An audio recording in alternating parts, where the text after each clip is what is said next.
Ali bin Abu Thalib radhiyallahu anhu.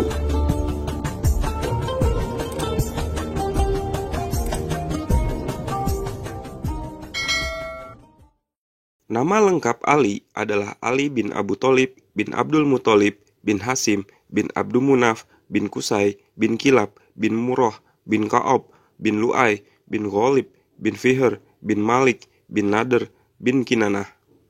Ibunya bernama Fatimah bin Asad bin Hashim, termasuk wanita yang pertama berislam dan berhijrah ke Madinah. Rasulullah SAW memberinya julukan Abu Turab dan memanggilnya Abdul Hasan. Ali adalah sepupu beliau yang tergolong pemeluk Islam pertama.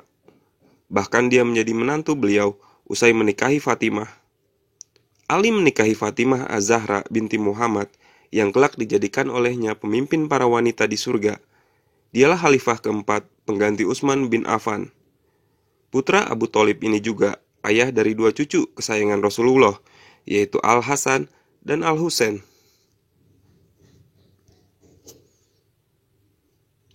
Suatu hari Ali dan Nabi Muhammad berjalan menuju Ka'bah. Sesampainya di depan Ka'bah, beliau meminta Ali jongkok. Beliau pun bertumpu di pundak Ali. Lantas Ali berusaha berdiri. Ternyata badannya tidak cukup kuat menopang tubuh beliau. Karena itu beliau memutuskan untuk mengganti posisinya. Kini Rasulullah yang menjadi tumpuan. Kemudian Ali naik ke atas pundak beliau. Dan beliau pun berdiri perlahan hingga Ali dapat memegang dinding atas Ka'bah. Dan dengan sigap, pemuda yang gagah berani tersebut mencapai puncaknya. Pada puncak Ka'bah yang datar, Ali melihat sebuah berhala berwarna yang terbuat dari tembaga. Ali pun kemudian memutar berhala itu ke kiri dan ke kanan, serta ke depan dan ke belakang. Buanglah berhala itu, perintah Nabi SAW. Spontan Ali melemparkan berhala itu ke bawah. Berhala sembahan kaumnya ini langsung pecah berkeping-keping, sampai berceceran di tanah. Setelah itu Ali turun dengan bertumpu pada pundak Rasulullah. Kemudian mereka berdua pergi dari sana. Agar tidak terlihat oleh orang-orang kafir Quraisy, mereka bersembunyi di antara rumah penduduk untuk sementara. Ali selalu hidup sederhana. Sehari-hari dia mengenakan pakaian berbahan kasar. Dia juga tidak malu mengenakan pakaian yang ada tambalannya. Baginya dunia ini bukanlah tujuan. Dia tidak nyaman dengan kenikmatan dan perhiasannya. Ali lebih memilih berlama-lama dalam sholat. Dia sering menangis dalam sholat malamnya. Dia khawatir jika dunia merusak keimanannya. Walau banyak beribadah, dia merasa bekal akhiratnya sangat kurang. Ali adalah sosok yang disegani. Ketika tersenyum, giginya terlihat seperti susunan mutiara. Dia amat memuliakan ulama dan mencintai fakir miskin.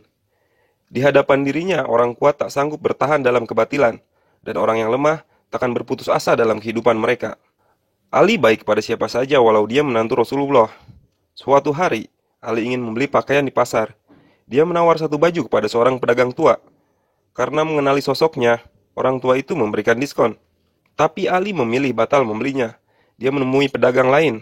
Kali ini anak muda, dan disepakati harganya 3 dirham. Lalu orang tua si pemuda yang mengetahui jati dirinya memanggil dan memberi kembaliannya. Tapi Ali menolak. "Terima kasih, Pak. Akadnya sudah selesai," jelas Ali sambil tersenyum. Setelah menjadi khalifah, Ali pernah mengundang seorang dari Tsaqif. Saat tiba di depan rumah, orang itu tak melihat pengawal atau penjaga. Tamu ini masuk dan melihat Amirul Mukminin sedang duduk sambil memegang secangkir air. Ali pun meminta kepada pelayannya agar diambilkan wadah kulit.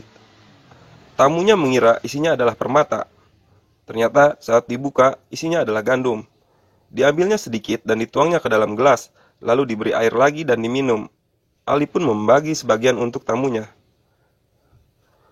"Wahai Amirul Mukminin, mengapa engkau bersusah payah? Kulihat di sini ada banyak makanan daripada sekedar gandum ini," tanya tamunya. "Aku terbiasa hidup seperti ini. Aku makan sesuatu kebutuhan secukupnya. Aku tak mau ada makanan haram masuk ke tubuhku." Demikian prinsip Khalifah Ali. Begitu hati-hati terhadap hal-hal yang dapat menjerumuskan ke neraka. Ali mengajarkan umat Islam untuk hidup sederhana, tidak berlebih-lebihan. Kemudian jika membeli makanan, dia mengambil secukupnya saja sesuai kebutuhannya saat itu. Dia takut makanan yang dibelinya berlebihan menjadi sia-sia. Sia-sia berarti mubazir, dan mubazir merupakan temannya setan.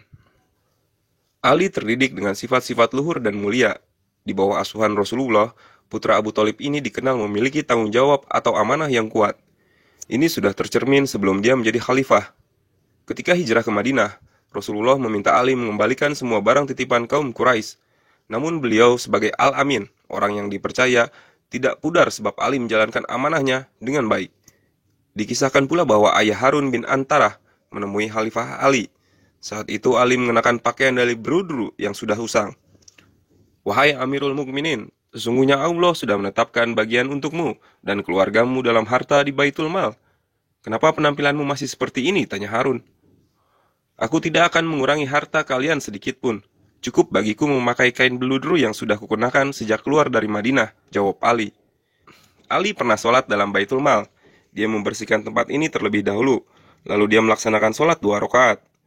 Satu, harapannya tempat itu kelak menjadi saksi bahwa dia tidak pernah menahan ataupun mengambil harta umat Islam. Saat Ali menjadi khalifah, sekelompok kaum muslimin melakukan kebodohan. Beberapa kelompok dari mereka berbuat bid'ah atau kesesatan. Bid'ah itu sendiri adalah suatu amal perbuatan yang tidak pernah dicontohkan oleh Rasulullah SAW. Semua bid'ah adalah sesat adanya, walaupun diniatkan untuk kebaikan. Sebab kebaikan yang hakiki tidak mungkin bisa diraih dengan menyelisihi keteladanan beliau, apalagi jika ia bertentangan dengan syariat Allah. Di antara bid'ah tersebut ialah mereka menganggap Ali sebagai Tuhan. Ali tidak terima apabila disetarakan dengan Allah, sehingga Ali memerangi orang-orang itu. Orang-orang itu masih ada hingga kini, merekalah Syiah Rafidah, golongan yang menjunjung Ali secara berlebihan. Ada juga sekelompok muslim lainnya yang berani menafsirkan Al-Quran dengan serampangan. Ali menyebutnya golongan Khawarij. Ali memerangi kaum ini karena sudah menafsirkan kitab Allah yang suci dengan pemahaman yang salah. Sikap serupa ditunjukkan Ali, yaitu tak jarang dia berjalan ke pasar sambil mengingatkan para pedagang agar selalu menyempurnakan timbangannya secara adil. Sempurnakanlah timbangan dan takaran kalian, janganlah kalian curang, serunya. Khalifah Ali bin Abi Thalib memimpin kaum muslimin yang saat itu berada dalam kondisi genting. Banyak salah pahaman di tubuh umat Islam sendiri. Puncaknya di 11 hari menjelang akhir Ramadan, dia dibunuh secara zalim di usia 63 tahun.